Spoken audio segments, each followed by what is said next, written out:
Welcome to the Vector Academy. Let's understand operating system from the system view.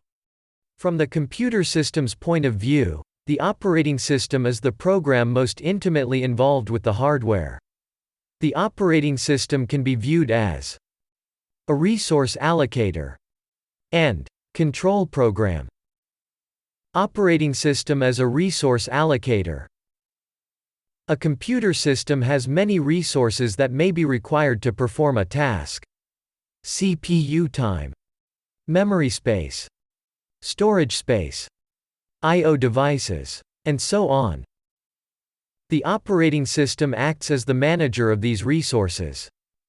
Facing numerous and possibly conflicting requests for resources, the operating system must decide how to allocate them to specific programs and users so that it can operate the computer system efficiently and fairly. Operating system as control program.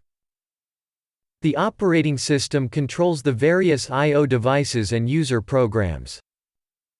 Operating system manages the execution of user programs to prevent errors and improper use of the computer.